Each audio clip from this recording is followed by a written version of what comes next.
So ayun guys, isang magandang araw sa inyo. Ako'y kakauwi ko lang galing ng mall. So tayo ay nakapag-ipon ng medyo matagal na panahon, more or less 1 year. And tayo ay nakapag-ipon para sa Poco X7 Pro. So itong video na to ay ano lang naman to, first impression lang. Although nagamit ko na to kanina since tumambay ako sa bahay ng one of my friends. Ayun, para mag-download ng apps. May code M na nga. Hindi ko pa nakalagin. Hindi ko pa nalalagin yan. Pero isang game na natatry ko. Ayan, ML. And then, nakapag-benchmark din tayo ng Antutu kanina. So, unboxing muna. Siyempre, ito yung laman ng phone. Ito yung laman ng phone. Ito yung laman ng box. Ayan, dito yung phone. Ilagay ko na yung case kasi nilinis ko yung likod niyan. So, yan yung camera, 50 megapixel Sony IMX something sensor. Wait lang, I'm gonna Google it. Ayun, this is a 50 megapixel with optical image stabilization. Sony 552 ata. Ito rin yung same sensor na gamit ng F6 ata. Correct me if I'm wrong. F6 saka yung X7 na base. And then for the specs, meron tayong Dimensity MediaTek Dimensity 8400 Ultra 4nm process, Mali G720 na GPU. Itong variant na to ay yung pinakadulo. Ayan, this is the Poco X7 Pro Black, 12GB, 512GB storage. Siyempre, bibili na ako ng phone yung dulo na. So, this is a 12GB, 512GB LP. So, low power DDR5X. And then UFS 4.0 na storage. Ang bigat niya, without the case, yung phone itself is 195 grams. So, mas mabigat tong gamit kong phone. Ito, yung Redmi Note 10 Pro na gamit ko pang record. So, same reso lang. 1.5K res, 1.5K crystal res. This is a 6.67 inch AMOLED screen, 120Hz. Ang touch sampling rate niya ay 480Hz. And then 700 nits yung typical brightness. So this is 700 nits. Ayan, yung ayaw na nga mag-focus ng camera ko. Ayan, this is 700 nits. Diba, ang dilim ng likod, oh. Pero pag pinocus, out of focus ko yung ano. Ayan, pero this is 700 nits with 1400 nits pag naka-auto ka. So, pag in-auto natin, and then, nasa labas ka. So, sunlight. Direct sunlight. Yung panel na to ay 12-bit. So, compare dito sa gamit kong phone, 10-bit lang to. This is Corning Gorilla Glass 7i. And by the way guys, may naka pre-applied na screen protector. I don't know if you can actually see it. Ayan. Hindi ganong halata pero may nakakabit na screen protector na yan. Kung nakikita nyo dito. Ayun. May nakakabit na siyang screen protector. So, ito muna gamitin nyo and then order kayo ng branded na tempered glass. Like yung na-order ko. On the way pa lang naman siya. Smart Devil tempered glass. For the Poco X7 Pro. And then, itong selfie niya is 8.8 ultra-wide camera. So, bukas, magbi-video ko sa labas. Ayan, sa highway, sa wherever I will go. Para makita nyo yung video nito. I'm gonna video it sa sagad nitong sensor. So 4K 60 FPS. Yung likod na lang muna. Padain na rin naman ng video tong selfie. So ayun, double speaker siya. Ito yung top. Ito yung bottom speaker, pero laging mas malakas to. Pero pag naglalaro ka naman ng ganyan, tunog balanced. So, yung sensor ng fingerprint niya is somewhere around here. So, Mabilis siya.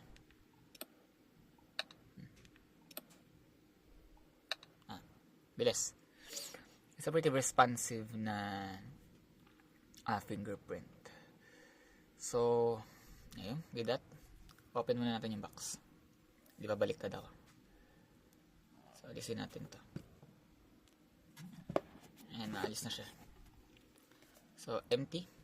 Ito yung karton niya, Poco X7 Pro. Tabi muna natin. Ito yung kanyang catalog sheet or something. So, Poco. Just simple brandings. Meron siyang SIM ejector. Tatabi ko na lang dyan yan. Yung case nandito. Yung case nakabalot dito. And then, etong papel nando sa loob ng case. Ito yung case niya. Just a plain black na parang leathery something na ano. Okay siya. Hindi siya madulas. So, user documentations, tabi nyo lang yan. For warranty. Saka for safekeeping na din. Next is, dito ano yung phone. So, dyan siya. Nakaganyan yan, nakapatong yan dyan. So, alisin natin. And then, this is a 90 watt charger. Kaya ng phone 90 pero hindi siya consistent 90. According sa specs ni Xiaomi and ni GSM Arena, from 0% kaya niyang mag-charge in 100% sa punho in 42 minutes pag ito gamit niya. So available siya in black. Ayan yung napili natin, black. Ayan, black yan. Tinatamad kasi kung alis na sa case eh. Dudumi na naman yung likod eh. Ayoko lang nadudumihan yung likod niya. Then, Antutu score. Ito palang Geekbench, nakalimutan kong i-benchmark. Pero, punta tayo dito. Okay, got it. Ito yung kanyang Antutu. So, 1.6 million points. So, mind you, ito ay nasa isang air-conditioned na room. So, andun yung tropa ko. It's about 25 degrees Celsius. Yung nakaset sa AC. Then, ito, may kasama siyang charger, may kasama siyang case. So, saan ka pa? Some phones today ay totally wala nang kasama. Like, box, phone, documentation, and that's it. So, European plug siya. Bumili lang kayo ng adapter like this. So, bibili na naman tayo ng adapter na isa pang ganito. Kasi yung 33 watts ko na gamit ko dito sa phone ko, mawawala ng saksakan. Pero siya muna ang papalit. Yung 90 watts muna. So, this is a Type A to Type C na charging cable. Alisin na natin sa pagkakatanggal para hindi na-stress yung cable mismo. Ayan. Para nakalatag lang siya dyan. Type A. So, plug in na natin. Hindi pa naman ako lobat. So, ayun. Yung base operating system na ilalak ko yung focus.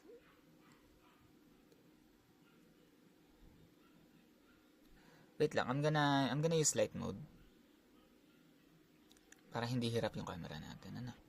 There we go.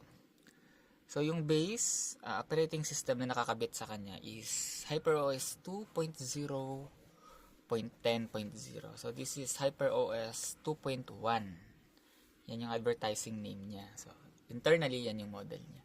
May update yan. Hindi ko muna gagawin. Saka na natin gawin. Hindi naman siya nag-overheat. Wala namang battery drain na kung ano-ano. So, pag medyo nag-stabilize na, anday ko pa kasing nakikita na anik-anik kay HyperOS. So, next up, let's go with the functionality. So, this is, sasabihin ko muna lahat ng specs. So, full specs ng phone. So, this is a 5G phone. So, I have no idea kung may 5G dito hindi ko sure kung may 5G dito dito. You can try. Kung ano ka mobile data. And fortunately, it's only 4G plus. So, wala siyang 5G dito. Etong si Smart, alam ko meron to. Ayun, no? If you can see, ayan. malakas ang 5G ng smart sa amin. So dito wala. Okay. Ayun siya, this is a 5G phone. Fortunately, hindi ko ito matatest. Papaloadan ko to one day para makita natin yung speed test ng 5G. Dependent on the area yan, guys. Ha? Hindi forget, malakas sa amin, malakas na sa inyo. Ito yung control panel ni HyperOS. Base lang to. Hindi pa ako nag-update. So, in-edit ko lang siya.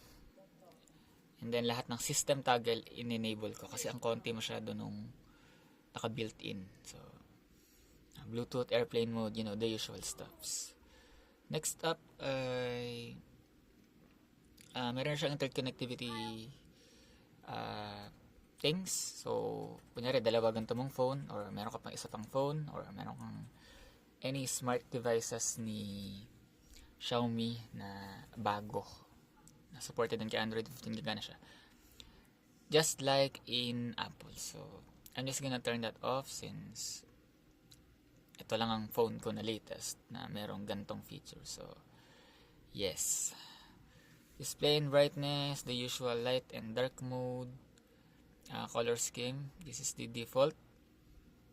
As much as possible, ito na lang gamitin niya para kung ano yung intended colors ni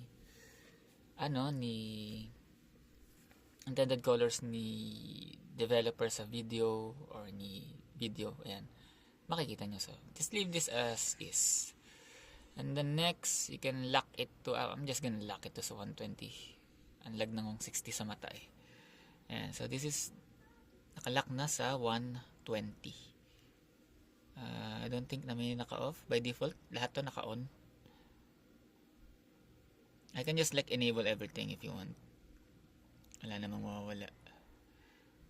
Based on app settings, this is mostly games kasi nagko-control si games talaga, hindi yung ano. Pero other than that, yan. Then, i-test natin yung audio. Ayan, meron tayong no copyright music. Ay, mag-focus ng camera. Yun! Max volume to. I don't know kung maririnig nyo. I don't know kung maganda tong mic ng phone ko.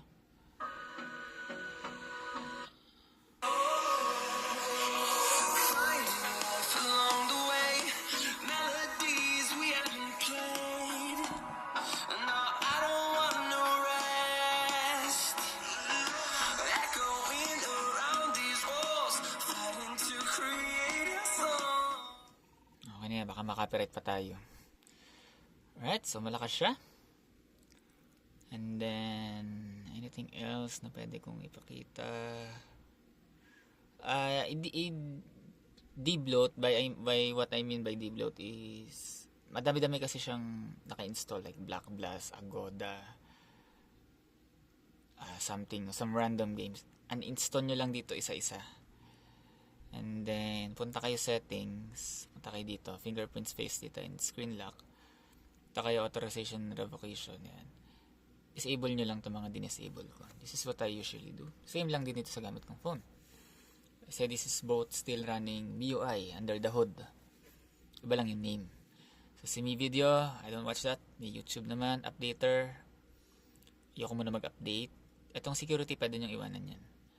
Itong MSI, this is ads, system daemon, tracking, something. Ito pwede natin i-off to. Pero mamaya na. Itong downloads, on mo lang din yan. Ito, off. Pwede mo off to para hindi basta-basta nag-update yung mga built-in system apps niya. Itong Xiaomi, pwede mo ring on. Itong Get Apps, pwede mo ring i-off to kasi may Play Store naman. Mas matino version ng Play Store.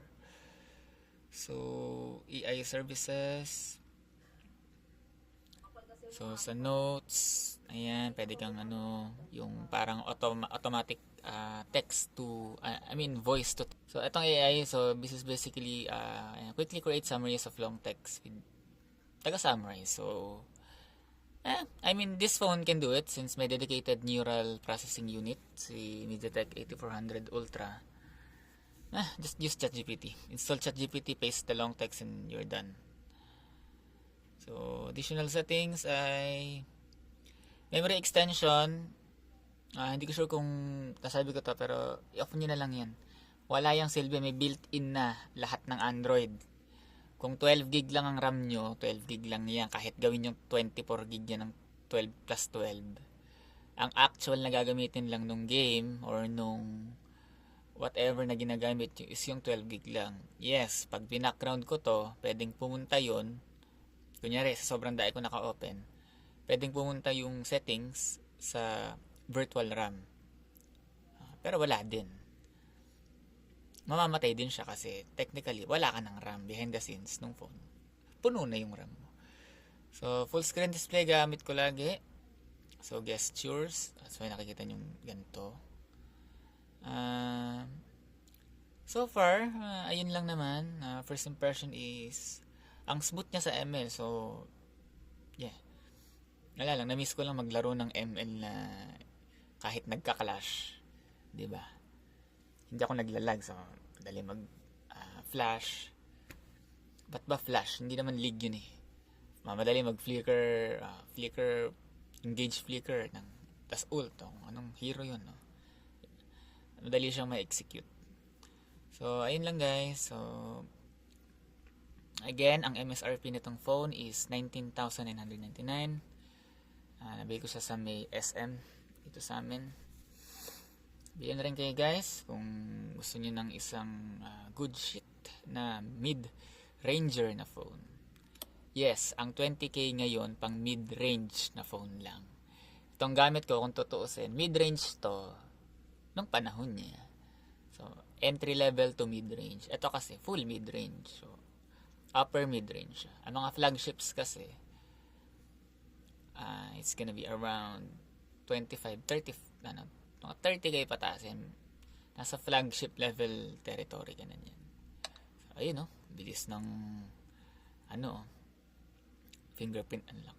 Ayun lang guys, wag nyo lang update. Wag nyo munang i-update.